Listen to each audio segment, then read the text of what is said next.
So I wanted to go over that process of that document that I made yesterday that hopefully Jose sent to you guys. Yeah. So this is actually linked to the Stratus portion of stuff, in that when we're creating, we're scripting and making a rundown for a show, for a broadcast. Anytime we have video content that goes along with the story in that show, we create the slug line in here, and from inception, with this create placeholder thing. So first of all, double click on your slug line, okay, to open up that script view down below. And then you'll see this create placeholder. Just select GB Stratus. And I can either, let's see if I can.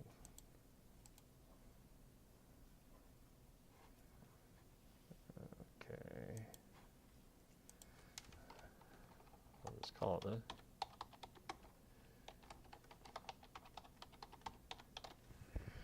And okay. So that right there is the placeholder that's created for that. Then we have to click the save thing, I think, when we're done. And that will give us the status of that placeholder. So at that point, Stratus becomes our tool for that edited clip. How do we actually get that to the playout system, and so it's in a playlist that's reflected the way the rundown is working.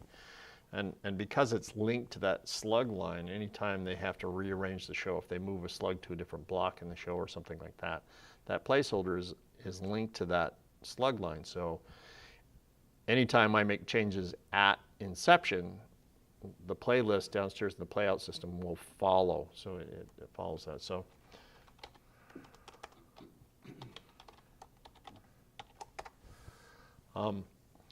but the creation of that placeholder adds it to the list in the assignment list in Stratus.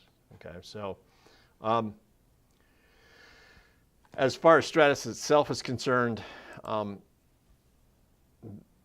all placeholders will show up under this all category. So regardless of the rundown that it showed up into, but the only time we're going to see placeholders that are associated with that rundown is if that rundown is monitored. So we have to go in, and I think up here at the top there's something that says you'd have to turn on that monitor for the show in order for the show to show up in a sub-level of the assignment list. If assignment list is not up, it is a tool, okay? So you're just going to go to Tools, double click on assignment list. It's going to pop up somewhere on screen. Arrange it however you choose to do so.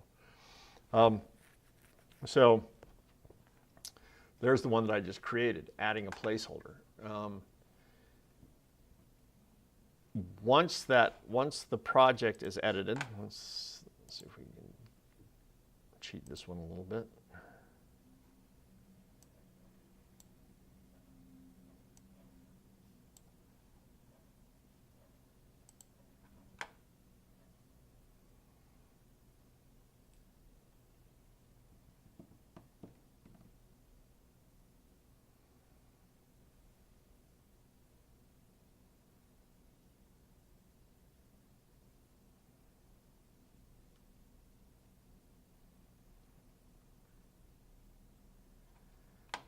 An email yesterday that allowed me to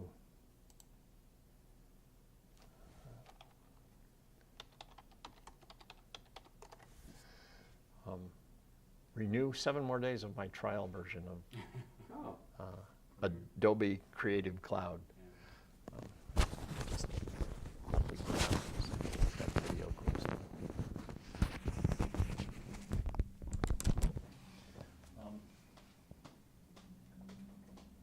Apparently they've done some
That's valid video, isn't it?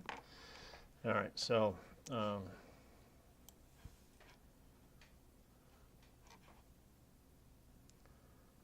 once I have something edited,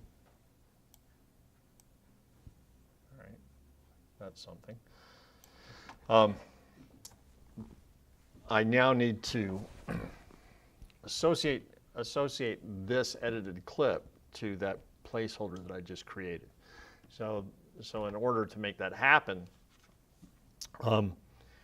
we have to go through the process of exporting from Premiere to the playout server and make sure that it links up to that placeholder so it's dropped into the playlist in the correct order. So based on that document that I showed you guys that I gave you guys the other day, is that the placeholder, anything that's got a placeholder in here where it says ready, that means that we've already created the clip and we've sent it and now it's linked up. And if anybody edits a story that they have to make changes to and resend it, they can recopy a readied placeholder and send it to that, and it will replace the old clip with the new clip. But anyway, I go to the placeholder that I'm going to send this clip to, and I would just right-click on that placeholder in Stratus and do the copy clip ID to clipboard. All right. So now it's saved off in a clipboard location for me. That when I go back here and do my export media, okay. Mark has created some presets that will, for your exporter, that will set it up to send it to that playout server, so that play to air. And so under this import presets, except maybe he doesn't have it on this one.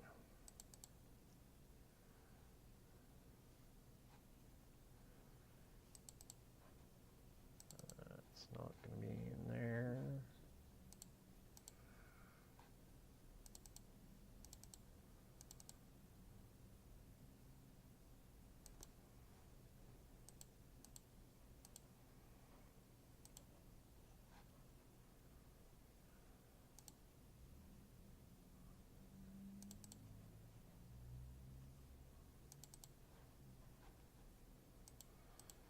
All right, but in the document, so I don't see it here anywhere, but in the document is that preset, and I'm gonna have to check with Don today when he gets back in to see if we can get that pushed out everywhere.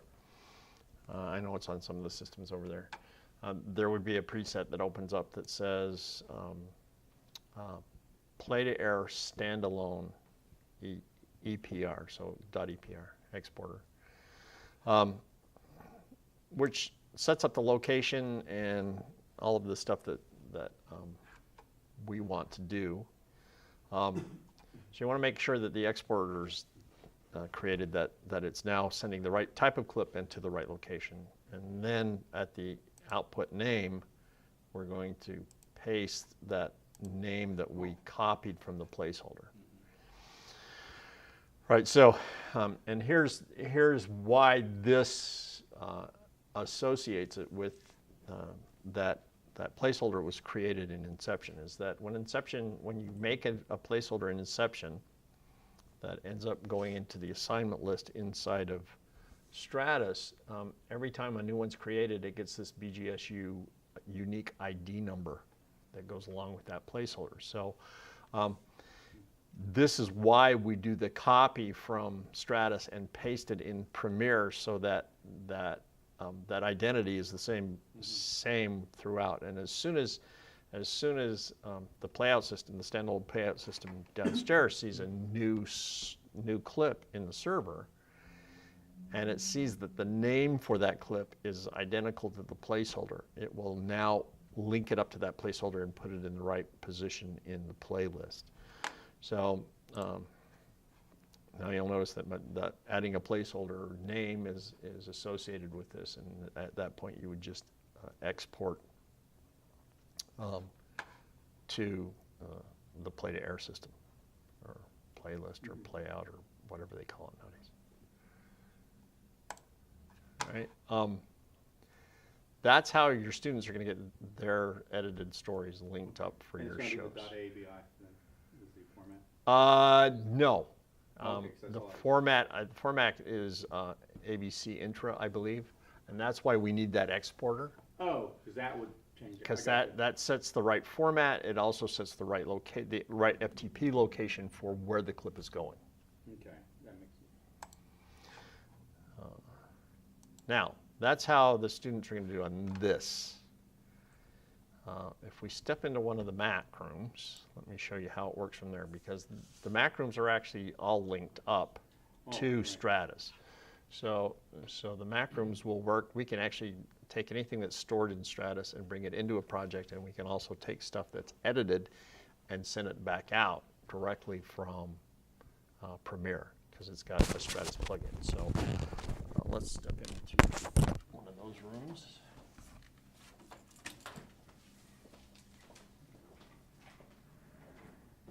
And initially, when I remember first looking at it, it was for Rama to edit home movies.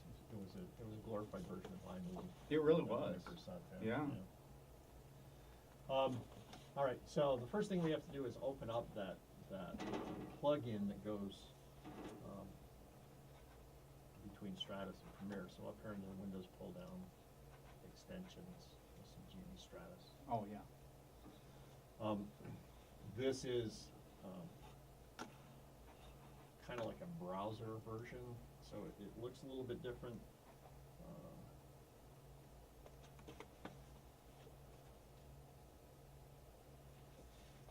Than the full-blown Stratus that you see out there.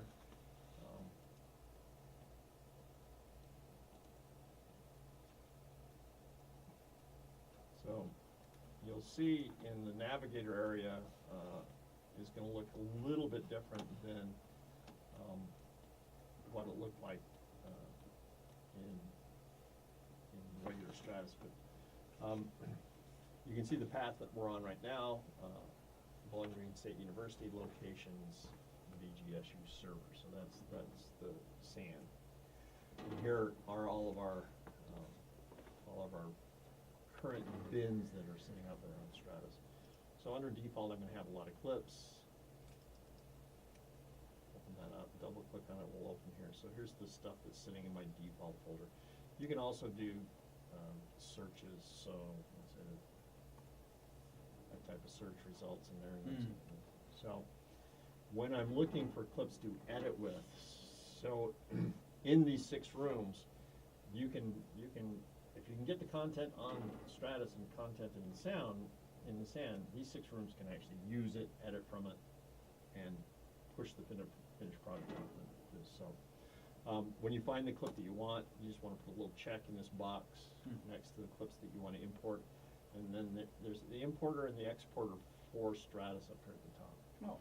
Right, so I'm just going to click on this add selected assets to active bin. So whatever bin selected over there is what it goes into. So if you're teaching your students to do multiple bins for organizational reasons, you want to make sure they're on the correct bin in Premiere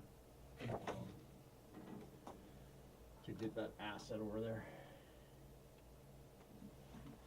I'll say that with a lot of confidence in it. Always already in there. Oh. Is that the same one? No, that's GB testing to GBP. Let's try that again.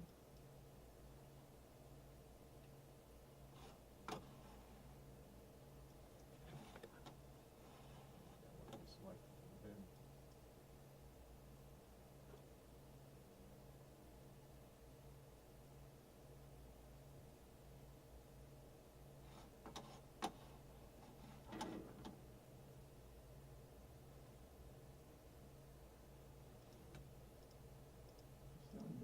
Right? So it looks like it, yeah.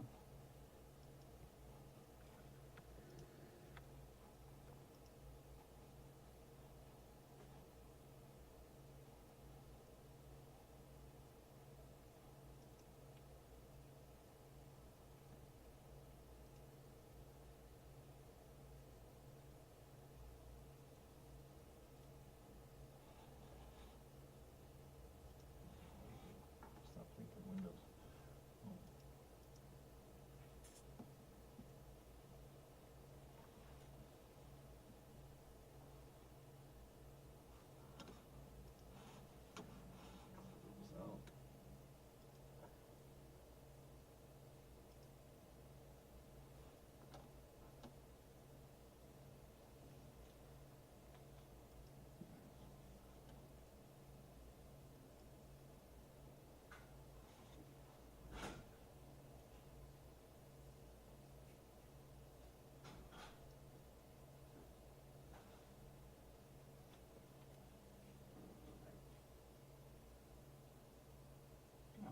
that time. Yeah. I won't have it before. You know what? I wonder if it was that clip. No. It's probably me. No, that's actually a video clip. I was thinking it might have been a playlist, and that's why I screwed it. Right, so there's my clips. Mm-hmm. Whatever I edited down to the sequence, right? So I have my sequence here. In this case, when I go to send my selected sequence, all right? So if I have multiple sequences in my project, it's gonna send the one I'm currently on, all right? So that's the exporter over here. So Okay. when I click on export active timeline, Oh, okay. the send dialog box pops open. So this is a little bit more straightforward. You don't have to do the copy paste thing, all right? At the top of the list, it's asking me where do I want to send it. So this is the play to air standalone is the server in the control room that you're actually going to play out for in your shows. If you check the box that says K2 SAN play to air, that's been in Stratus. So you can actually, if you want content that you're playing to air also be on Stratus so that you can actually send it into the archive system, you would check both these boxes. So I'll put a copy in Playout. I'm going to put a copy in Stratus so that I can archive it. Now, are you able to, I can't read it from here, but is there just one just to go to archive without playlist? No. Okay. No. So I have to be in full-blown Stratus to get to the archive at that point. So now, in this case, the placeholders show up here at the bottom of the dialog. Okay, so I can scroll through the list, find the placeholder that I want to link this to. And so now when it's highlighted like that, it's saying, I'm going to send this active timeline to the SAN and to the standalone play to air, associating it with that placeholder called adding a new placeholder. At that point, I just hit the send button.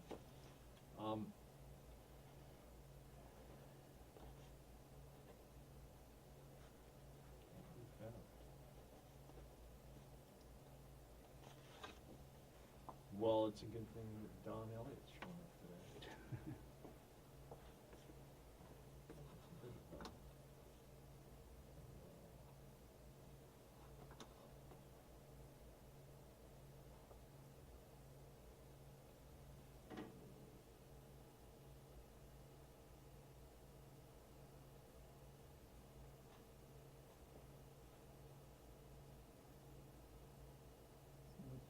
Ready.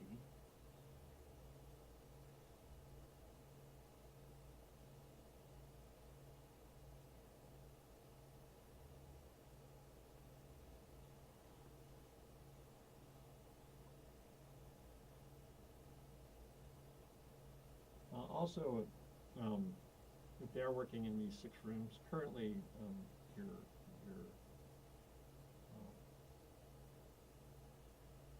the way that we're connected up to Stratus is probably more of an FTP process than a direct encode and transfer sort of thing. So it might be a little bit slower if a lot of people are working on it. Sure. But apparently there's another version of software coming at some point where these guys will be hooked up as iSCSI rather than CIFS. And at that point, be less of an issue when multiple people are working on it.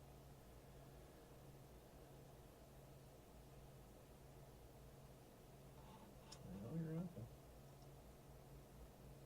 I hear you breathing.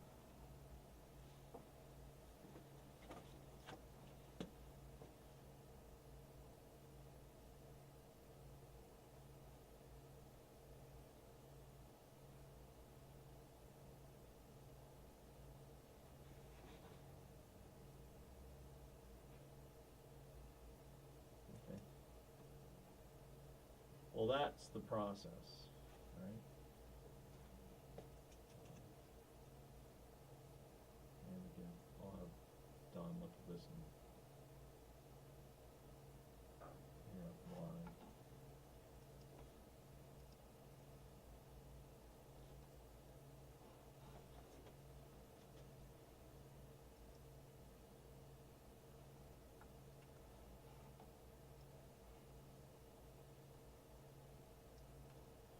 rendering, it says. Did you just pop in, or when you hit the, I don't know what, I clicked on that, yeah.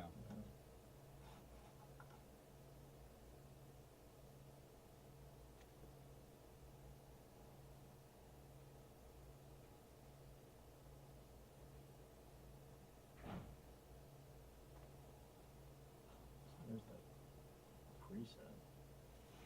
MXF. Oh, yeah. Huh. So maybe it is doing something under there and we're just not seeing it. Maybe it's just slow. So it says it was rendering something, although that's a very short clip.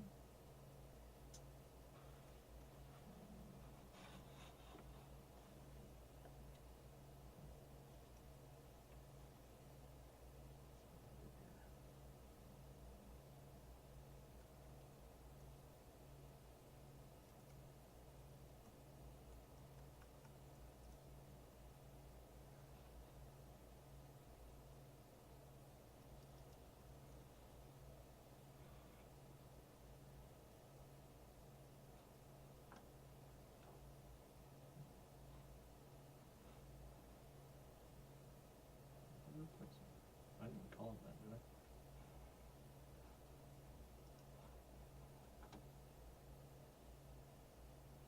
Maybe placeholder.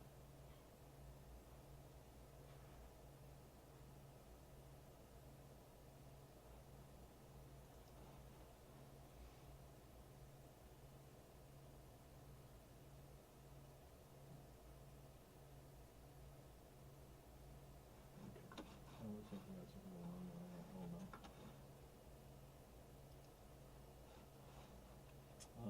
All right, so that's this part of it. How we get the content to and fro.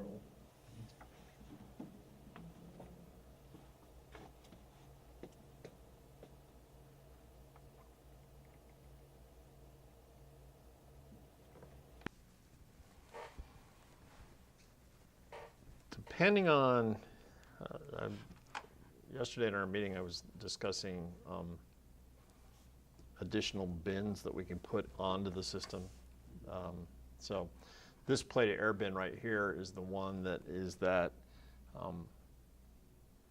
checkbox. So there's a checkbox for PTA standalone, and there's a checkbox for PTA SAN, I think it said, when you're in the max.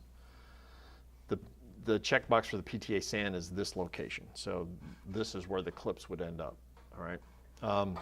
Now, we did discuss yesterday that on any bin we can set an expiration date for a clip, and it's usually based on how many days has that clip been in this bin. So, you know, if you're thinking that you have to keep things throughout a semester, you might want to make the expiration date 3 months, you know, or something like that, so that the content's out there, students can still depend on it being there until the end of the semester, you know, and then go in and automatically delete it from the system.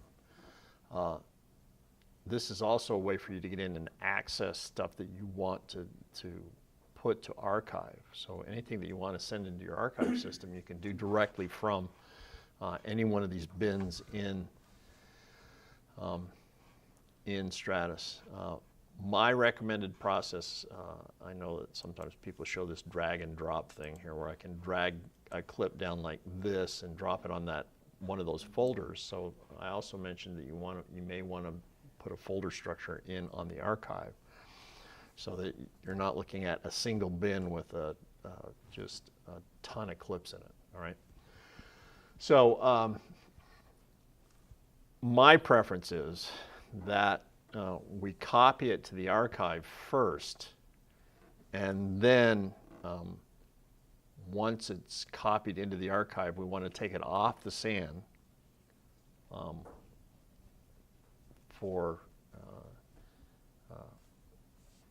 adding back space to the server itself. So my recommendation is go to the clips that you want, go to the clip or clips that you want to archive, and you can actually do a group, so you can do the shift click, control click, those sort of things, just like you would do in a normal Windows application. you want to right-click on it and get this pop-up. Down here, you see a thing that says copy to and move to. Now, when you do a move to, it moves it to the other location. When the copy's completed, it's no longer in the original location. I'm kind of a belt and suspenders sort of guy, so I kind of like to make sure that I have what I want before I go delete it from the original location. So my preference is to do a copy to that location, all right? So I'll get a pop-up window and then ask me where you want to put it. And I can stick clips that I have in a certain bin on Stratus into another bin as a copy. In that case, it's not creating a whole new clip because it's just saying, okay, in the other bin, I'm going to have a pointer back to the original material. So it's not, you're not going to have a duplicate copies of the same clip on the system. You're going to have one, but pointers back to that original material in more than one location. In this case, it's going to a device. It's going somewhere other than the SAN. So you want to go to devices. The top device right there is actually the computer that I'm currently sitting on. So that'd be copying it to my C drive if I wanted to do it, copy it somewhere locally. But we want to go to the FlashNet. So I'm going to select FlashNet. I'm going to select that archive folder right there. And in this case, based on what you decide the folder structure should be in the archive, you select the correct folder and just hit OK. You'll get this pop-up window. All right. Okay, I'm about to copy something into another location. What if there's something in there with the same name? What do I do with it?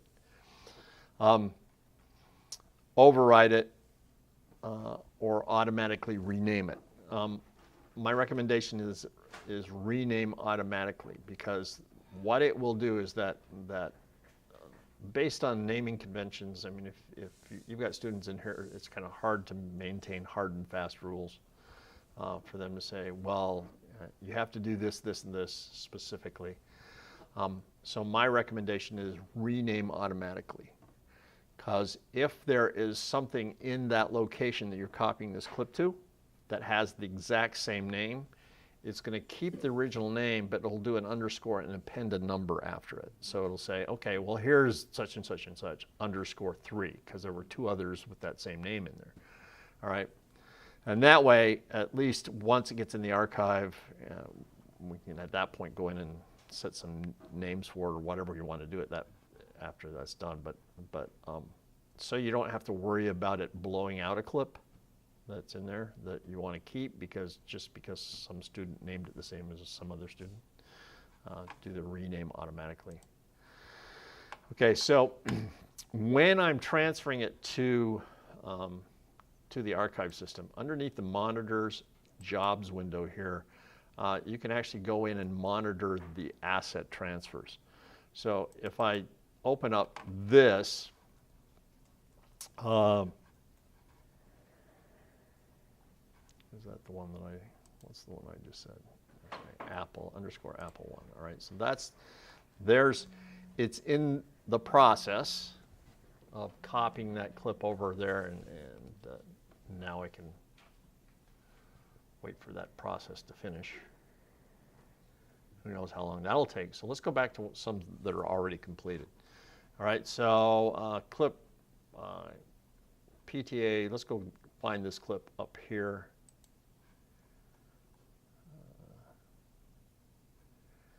See, so any clip that's currently in the archive will have the orange dot. So that orange dot says that there is a high-res copy of this clip in the archive system. The green dot says that it's still, but there's the other copy that's still sitting out there on the system itself.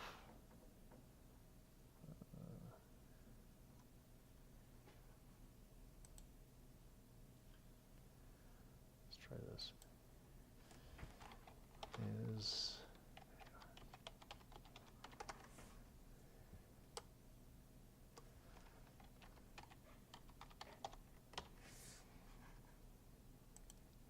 So I'm just filtering by archived clips.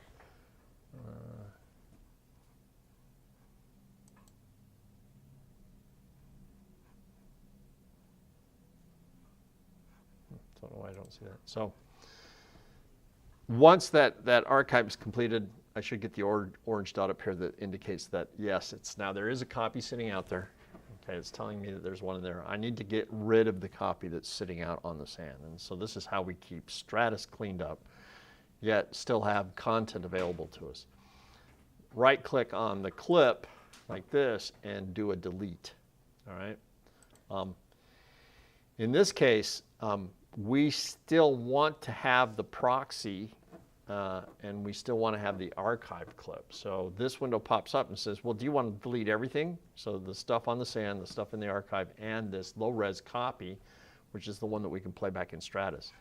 In this case, we only want to delete the online clip, okay? Because if I leave the proxy back in Stratus, we can go in and search anything that's in archive by using the browse tools that we talked about in the first day class. So the metadata and the low-res copy of that clip still sit out in Stratus World. And because it has that orange dot, it says, yeah, we have a high-res copy, it's just not on the sand right now, it's sitting in archive. So we leave that behind. That's my link to the material. Okay. That's out there that's only in archive. All right, so.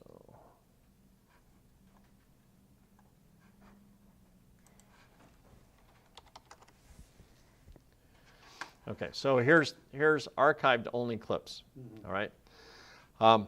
Now, if I want to get that clip back into online, all right, I'm going to right-click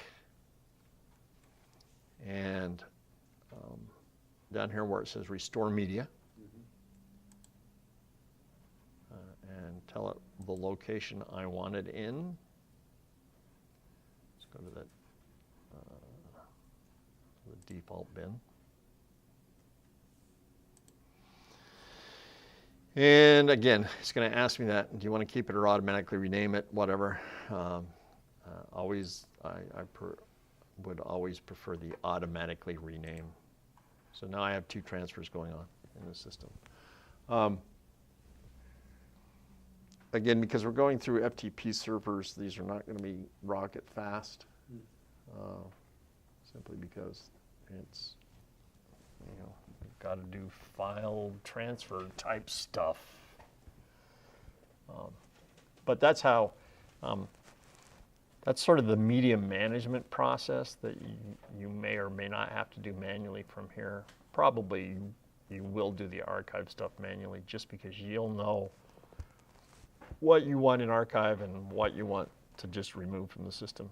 And as I explained yesterday, we can actually set up bins with expiration dates on them. So the delete part of it would become automatic. The only caveat where that's concerned is that you want to make sure that you've done your archive, the stuff you want archived before. Yeah. The dialog box that popped up when you're going to delete it have deleted checked off to delete everything. Can that be set up where it doesn't? Or is that just default that it always does? In other I words, think it defaults to that. Let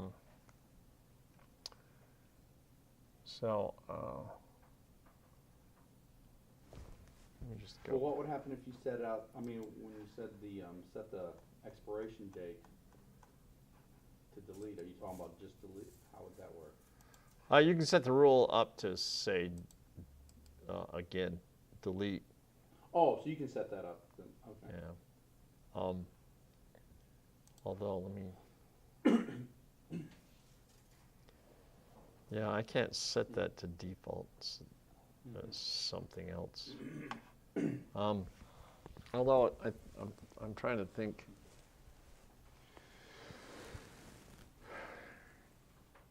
Because if we set a rule, the rule will be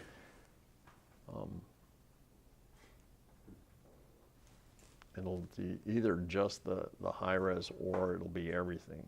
I think that's the only way we can set that up. So we may have to leave the archive process and delete process a manual one rather than, you know, at that point, I guess my recommendation would be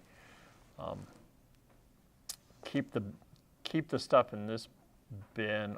I'll manually archive and delete what I want to do. But let's place a rule on this. This bin over here is only for such and such content, which is stuff that we're going to delete the complete content when we're through with it. All right, it's stuff that's not archived. So those are kind of like internal rules manually that you guys will use. Is that stuff is archived is going to go in that plate air folder or whatever, as an example. That's a manual management thing where I go in and I say, okay, here's the stuff I'm going to archive, here's the stuff I'm going to get rid of, and I'll go through the steps of, you know, sending it and bringing it back. Then other folders, just general folders out there that say, okay, content can live out here on this bin for 3 months, and when it hits that expiration date, delete the entire asset. All right, just to keep the system cleared up. All right. Well, as long as we're sitting here right now, is there any stuff in the Stratus side of this that you want to review? Are you clear on how to use Scheduler for recording your stuff? I think so, but since you bring it up, let's take a look at it. Okay, so let's just open up that Scheduler tool.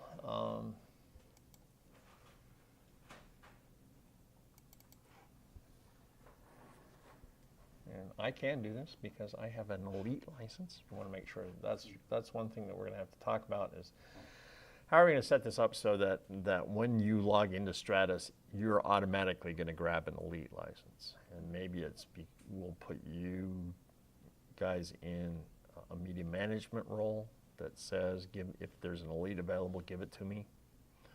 Or maybe a generic login that says, this is the login you have to use to get that elite license. So whatever we determine the process for making that happen. But here's Scheduler again. So right now I have these 2 channels assigned to it, and there's one channel on Ingest 1 and one channel on Ingest 2. All right. So when we're recording feeds into the system, the steps are usually always the same, except right now it's only going to do it to the default folder. I don't want anything else does it. Oh, I'm sorry. That's the default clip. This is the folder. This is the location. So I can set the location. All right. Now, unfortunately, it's always going to pop up every time you schedule. They're all going to pop up to the default folder. So you're going to want to make sure that before you start any record, go point it to something else. Like I want it to go in. If this is a record, I want all these records to go into the ingest folder. Blah blah blah. For whatever reason. We can also set where we're recording from. All right. So.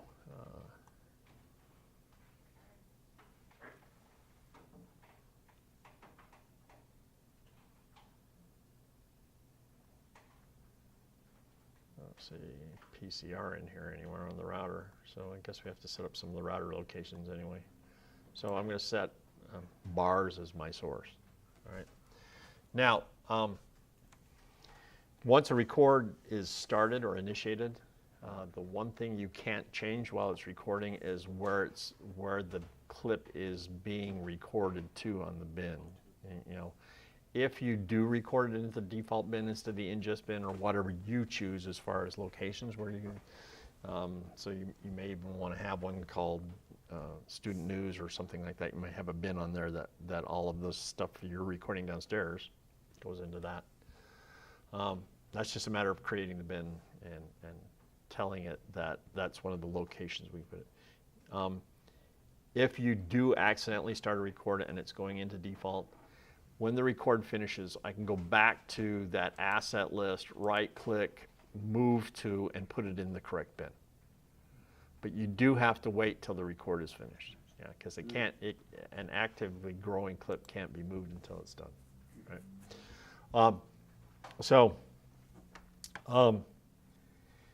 If I want to start right now, I'll just hit the record button. But if I want to pre-schedule it, I'm gonna either go up here and click on add an event or right click in the track where I want to record it. If I'm gonna do a pre-scheduled event, it's gonna start recording now at a certain point in time. When you do the add event in the inspector, you get all the dialogue. Now, I can create an event, let's say that always goes to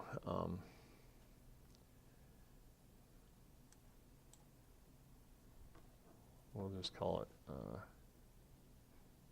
well, leave that alone. That goes to the ingest folder. I can also select what we call auto assign, because here you have 2 channels, 1 or 2. If I'm pre-scheduling something that's several days out, that I know I want it, for some reason I want it to go automatically go into record when we hit this thing. If we do our student news show at a specific time every day, and I'm just going to make sure that we're recording that, I can make that That's what we would need. well, let's just set it up. If I do auto assign like this, when I set these up, so under miscellaneous, I can also set this to as a reoccurring event. So I'm going to say every weekday I want to do that, and then set it out for the entire semester as from now until here. So under miscellaneous, we set it as a reoccurring event every weekday, ending by let's say December 22nd of 2017. So I've got all these events from now until the end of the semester, let's say. Back to properties and finish the rest. Start record at 11 and record it at 12 or whatever or 11:30, whatever you want the record length to be. Actually, let's make that 11.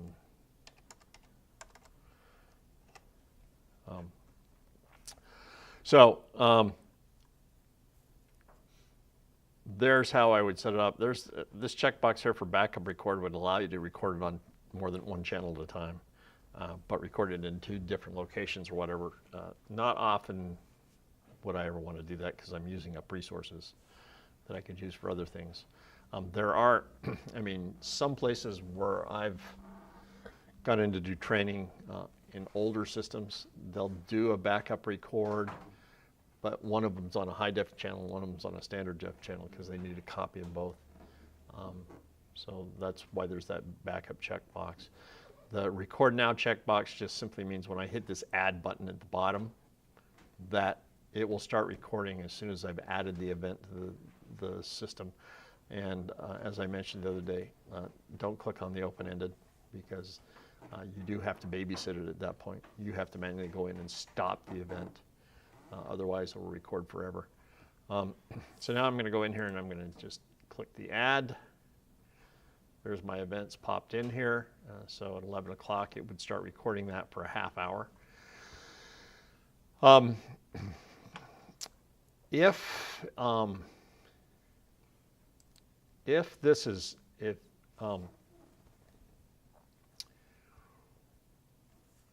for instance,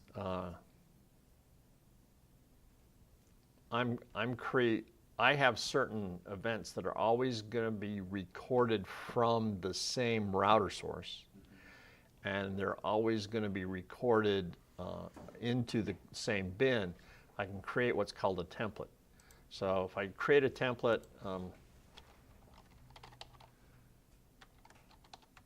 like this, and again I can go in here, I set the default name. What it's going to do is it's going to start recording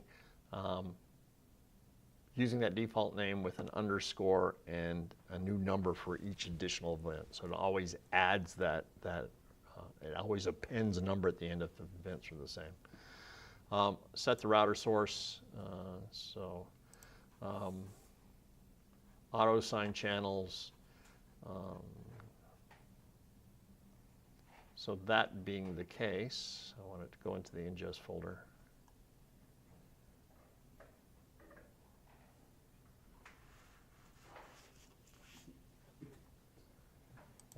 that a public one. So I'm going to add that in there. So if ever I want to go make an event, rather than going through each and every step here, I'm going to go into this and I'm going to, what happened? I said make that public.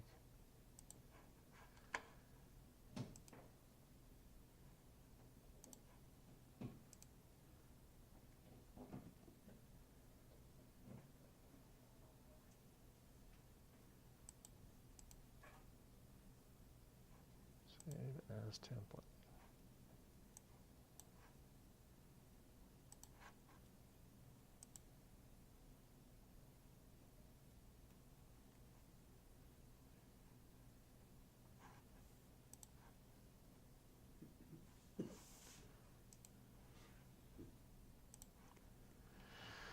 Why didn't you add?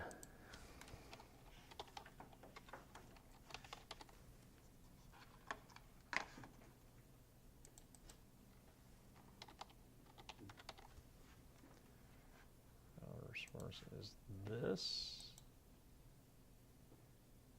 Assign channel, ingest.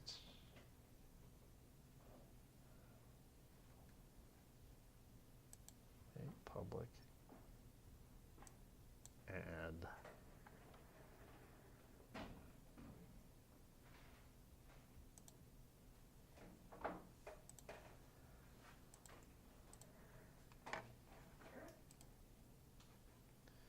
Add an event. Tom test, okay. It's because I was still in the old event. So if I do that, now it's gone in and it's filled in the name and the router source and the location. So all I have to do is start and end times. So we can create events.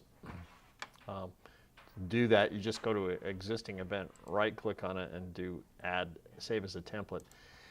Even though you're saying save as a template based on the event you just clicked on, you can now go in and set up what the values of that template are. So I can have templates that say, these are my templates for the news broadcast. It's always this router source. It's always this, it's this bin that it's going to go into.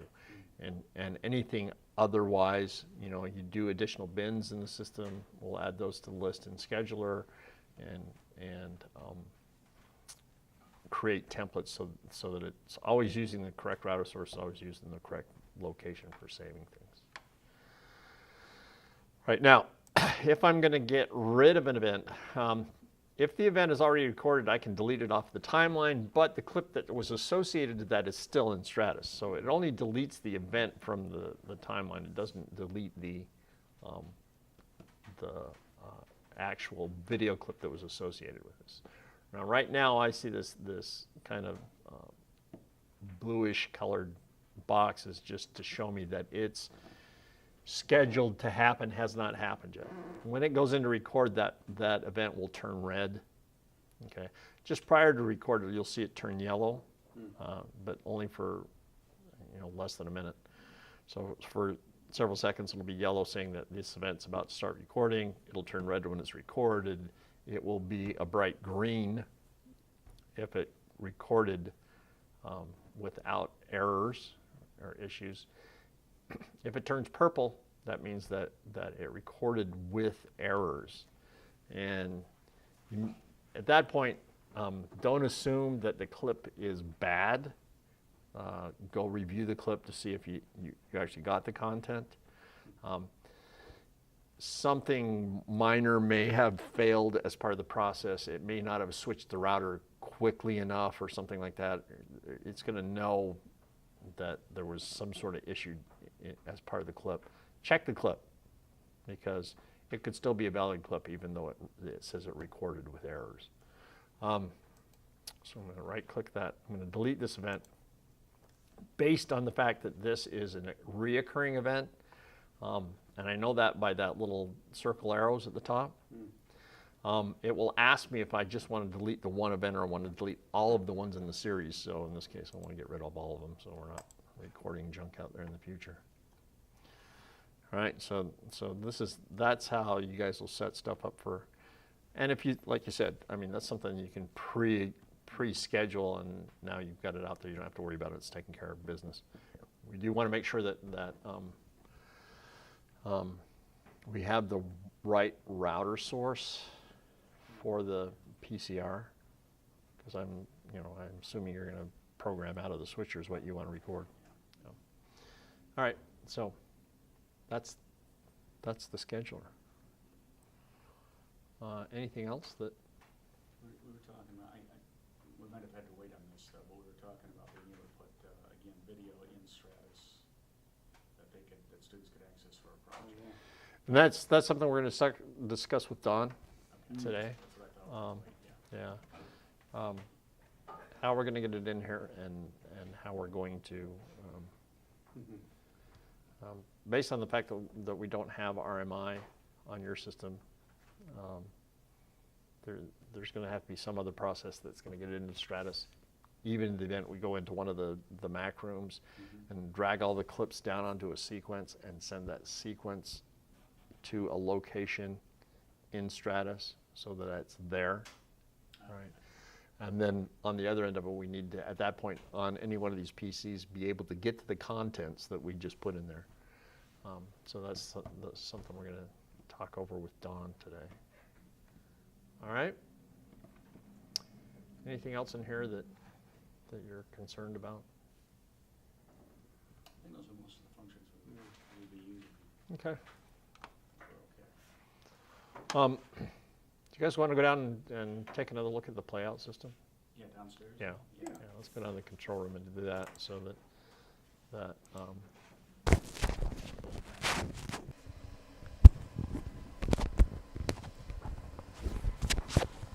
because, Emerson's out of here tonight, so this afternoon. Emerson, our camera guy. Yeah. He just got here, just came in yesterday. Yeah, he's only booked yesterday and today. His flight's out like 7:30 tonight. He came in from California? Yeah, he lives in the LA area. It's funny, I was mentioning to him yesterday that last time he and I worked at a customer site together was also in Ohio. Oh, was it? Yeah. Yeah. So it's rundown is the application, Stratus rundown. Okay. Yeah, he was commissioning cameras at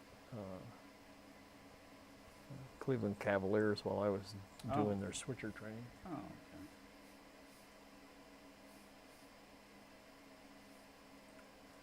Well, I know I told it to launch. Oh, there we go. Okay, so just starting out from the interface, this blank window over here is where your clip list will load up when you load up a rundown. Right. This clip browser here is actually every clip that's currently on the Play to Air, the standalone Play to Air. So,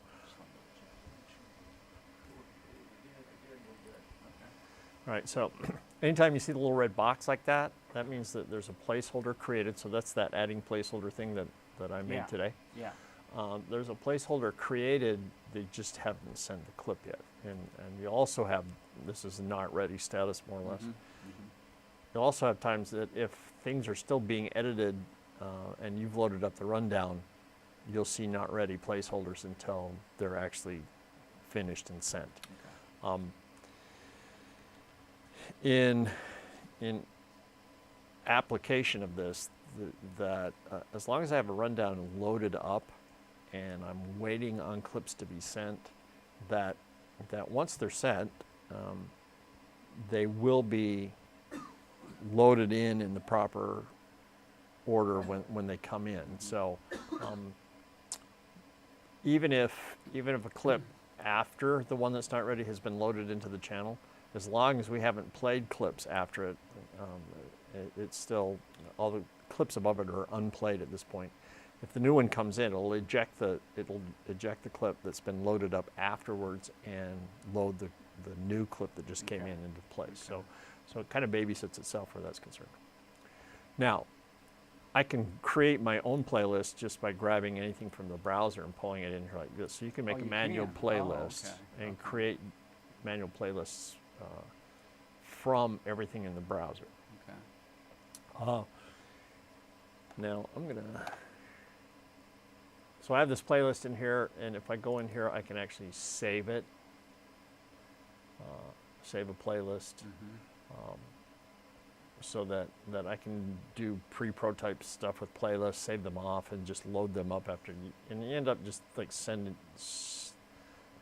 it to the local drive on the PC or something Okay. like that. Now, does that override this one then, if you make your own? If I make my own, I don't need to use the one that's. I can either make my own from clips that are in the browser, Right. all right, or I can load one that's made from the rundown that's done in Right. Inception. Which is what this is, correct? Yeah. Yeah. So well, no, this isn't Inception here. These are all the clips that are currently on the stuff itself. All right. So if I want to clear out a manually created Mm-hmm. one that I've created myself, I just go here to New Playlist. Okay. It'll come up with a couple of prompts. The first one says there are clips loaded. Do you want to clear all channels? Say yes. Do you want to save the changes to this untitled playlist? No, I don't want to save the playlist. At that point, it'll eject everything that I have in the playlist. Okay. There, over here, if I have a rundown that's monitor on, and that little pull down window, it'll show me that. Okay, so I turn the monitor off on that one rundown. So before I can actually load a rundown, I have to go to Inception over here, and I have to turn on this monitor. Yeah, okay. So once that's monitored,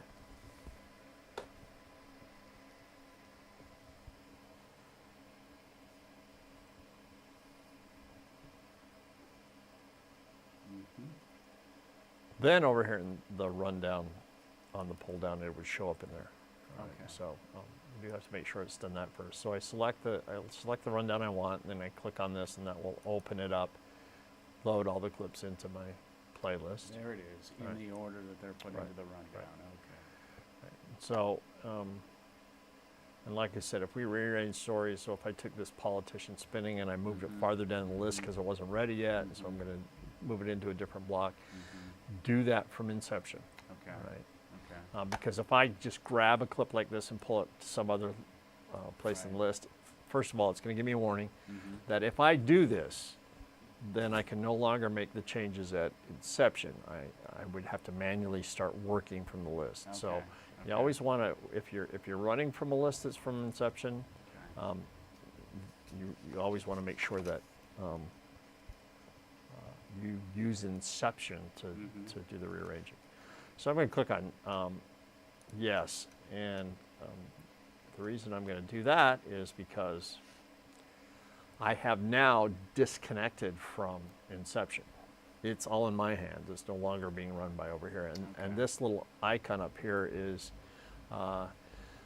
telling me that there's a disconnect. That NCS stands for Newsroom Computer System. Mhm. So it says, and it's got a break there to show me that I don't have it connected. I can reconnect it by clicking this, but what it's going to do is, I don't want to save changes, so it's going to put the clip order back in the order that Inception is. Right. All right, so Right. so now I'm back over here. Let me see if I can actually make a change.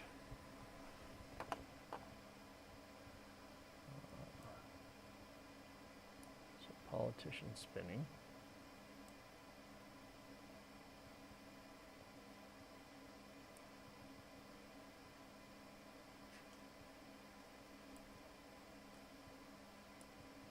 There we go. And so you'll see Oh, my, so you don't have to refresh or yeah, anything? yeah, it just goes ahead and does it for you. Okay. So, all right, so that's how you want Mhm. to manage the playlist. Currently, I have it set up so that as soon as you load the playlist, it loads channels 1, 2, and 3, and that's the server channels we currently have Right. up on the switcher right Right. now.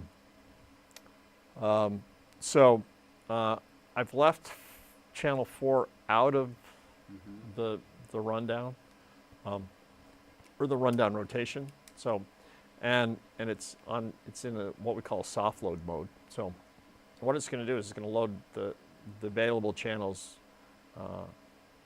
1, 2, 3 with clip 1, 2, 3 in the order of the playlist. Right. That leaves this one open for anybody who wants to sit back here and operating this to go to something that's not in the playlist from the browser and pull it into a channel that's the unused channel, and play it back if we want to have a floating channel. Yeah, yeah, yeah. So I have that 4th free running channel out there just for me to use manually.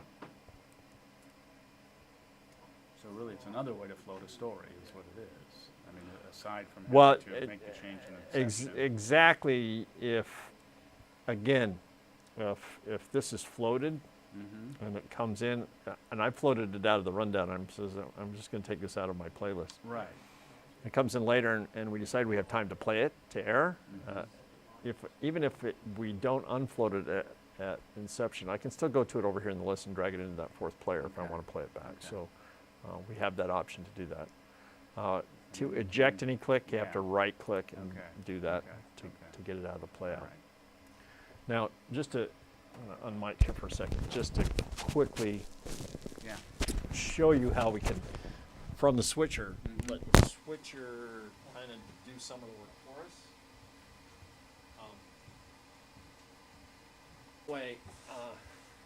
I mean, you may want to have somebody back here babysitting this during the broadcast, just in case you do have to do any of this manual Yeah. stuff. Yeah. But for the most part, you don't need somebody back here to hit the play button. Okay.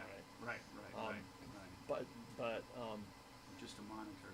to monitor it, and if there's anything else, like if we have to throw Well, something. this is in where the wild producer card. would normally be, though, wouldn't it? I mean, Yeah. So now, a couple other things. So the buttons up here, I can set it to play loop, but if the loop is turned on and the clip starts playing, it will not automatically eject. It doesn't use that pause and eject. It will just continue to play. We can put a clip in and mark a new in and out if it's loaded, and it'll only play from the in to out, and it won't play from what the full clip is. The last thing here is that when somebody's manually babysitting this channel, so that's what's in my preview right now. If I click on this, what it's going to do is it's going to jump to the last 5 seconds of the clip, play it out so I can see my out cue. It will then re-cue the clip back to the beginning okay. so that I can now play it to air. So Okay. this just allows me, and we can set whatever that time is. Right now I think we have it set, so tools, options, playback.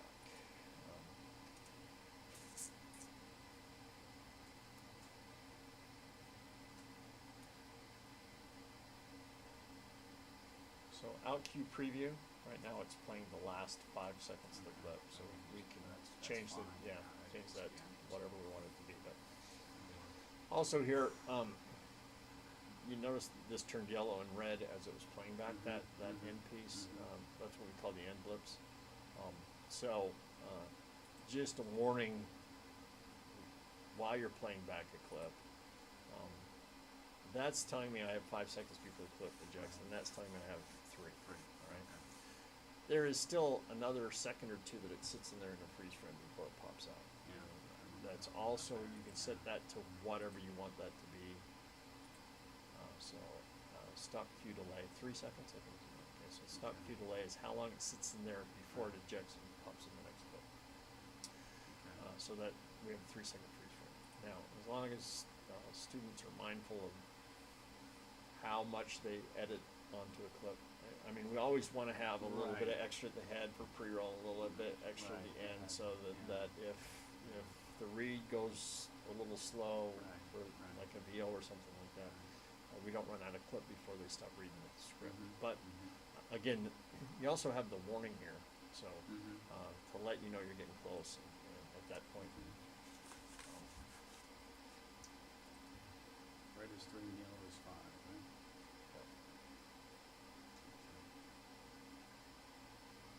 Now, You could put that back on for us, the mic. oh, Okay, good.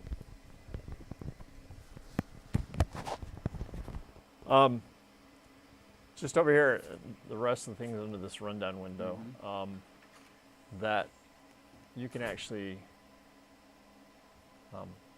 if I had more than one rundown activated, I can go in here, select the second one from a pull down, and instead of clicking on this, I would click on that, and that will actually put the second playlist at the end of this playlist. Oh. So you can have more than one playlist loaded up at one time. So that's the append button. This right here is just saying, do you want to eject the current playlist? So you have to highlight it there, hit the X, and that's going to clear the current playlist. Just for clarification, the playlist is the entire rundown. Right. So Okay. anything that's in that active rundown right there Right. that has a slug in it Mm-hmm. will show up in here in the playlist, whether it's ready or not. As you I can just see. want to clarify that it was the entire rundown, not just a block. No, it's the whole thing. So unless you're building your shows a separate script per block, as long as the entire show's in one script Right. or one Then we're rundown good. on, Okay. on Inception, you're good. Let's just play a couple other things here. I'm going to use this space bar. So there's actually a play next command if you use the space bar. It's going to roll the next channel in the list. I'm just going to do this. And so if you do the play next, it's going to put it in a post roll. That's what that indicator is, which means it's going to play for 5 seconds, then just eject. Doesn't matter how long the clip's going to be. Oh, okay. So let's get a couple of them played here.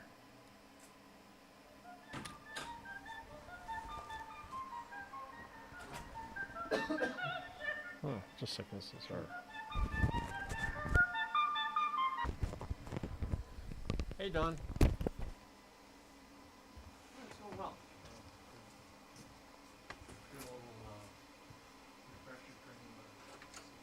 Around 4 o'clock this afternoon. I was gonna say, that shouldn't take too long. Yeah, his flight gets into Detroit at 2:30. He said. Oh, All right, so it just went through and I played a bunch of clips. All right, you'll notice here in the list that the text is grayed out on those clips. yeah. That is indicating that it's marked as played. So if it's marked as played, it won't. Oh, that was long, 2 minutes. Yeah, okay, so if it's marked as played, it won't automatically re-queue into a channel. All right, so, but if you've played it and you want to re-queue it, you can actually go back to anything in the list and drag it into any channel, Okay. any available channel, and pull it up and play it.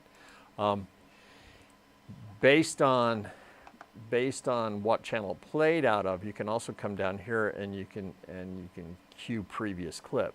So you can click on this and it will actually, as you notice, it'll go back through the list. It highlights that clip that was played there and reloads it in. Okay. That one I would only use as it was the last clip that was played into it. Also, if it loads a clip up here and you want to skip it, you can hit this Q next, and that will go to the next clip in the list and do that. This one wasn't played, so it's still marked as played. Right. There's the risk that could get played out again. So if you right-click on it and mark played, now it's safe. And even so, if I wanted to redo the list like this, I can shift-click and I unmark played like that, and I can say, okay, let's go back and we're going to reset the list. So you can now, if I unmark played and I want to start reloading let's go to all the ones that have been played out like this and do unmarked played.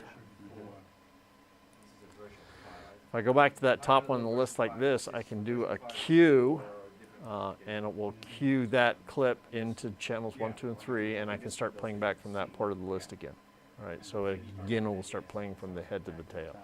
So Once it updates, it will do it all. And now, as you can see, it didn't load that clip because the clip underneath it is the one that I had selected to say play that. Okay, yeah. So it's the same. So there's software for the base station, software for the camera head, the front, and the back parts, the adapter, the software for And sort of the last thing here, when we're working a rundown, just like I showed you that if I grab a clip and move it like this, it's gonna say, you know, you're just gonna disconnect yourself from Inception. So don't do that. Same thing would happen here if I drag something from that and try to drop it in. It's gonna ask me to do that. So if you want to use any wildcard clip, that drag it into that wildcard channel. All right. So my playlist stays active and connected to the newsroom computer system, and I have that 4th channel now that I can use for anything that's not part of my playlist. Okay. In I addition, was just looking, did that jump when you drag it down? Did it jump into the actual render? another one for no, I don't think it did. no, Okay. All right, so it's just there. yeah, All right. yeah. And it would keep going. I mean, if you leave it there, right, it would fire C1, C2, C3, and it would then fire C4. Let's, you know what, that one I'm not completely certain of, so let's do this. Because that's not part of the rundown, it might not do that. You still have to manually roll it. Okay. Oh, no, okay, there we go.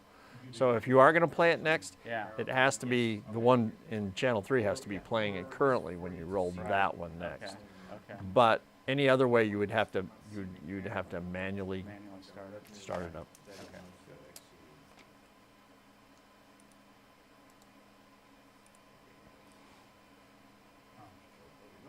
Okay. open it up. All right, details. so These are all the that's different kind of how this, inside the to be completely honest with you, this is probably one of the, in my opinion, Yeah. one of the tools that is generic board, yeah. really intuitive as far as the whole Stratus thing goes. Okay. And it actually is identical to the design of it in previous software applications we had. So prior to Stratus, we had a thing called Aurora. Oh, This okay. is the exact same playout system as we had in Aurora. Nothing's changed other than the fact that you have to log into Stratus when you open it up. Oh, wow. Everything else in it, and the color of the interface, those are the only things that really changed on this. So it's well designed. And I only say that because I started my career as tape playback. So Oh, I see. Okay. and again, so let's get rid of I'm this. sorry, what's tape? I don't Yeah. understand. Yeah, my resume says tape operator, 1982 to 1984. And the camera, it won't. Cool. All right. Yeah.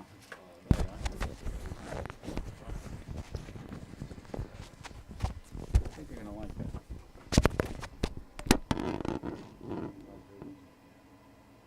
Yeah, especially if you use the auto starts Yeah. up there Yeah. on the switcher. Yep. So devices is the main menu. Okay. And then controls enable the auto start feature.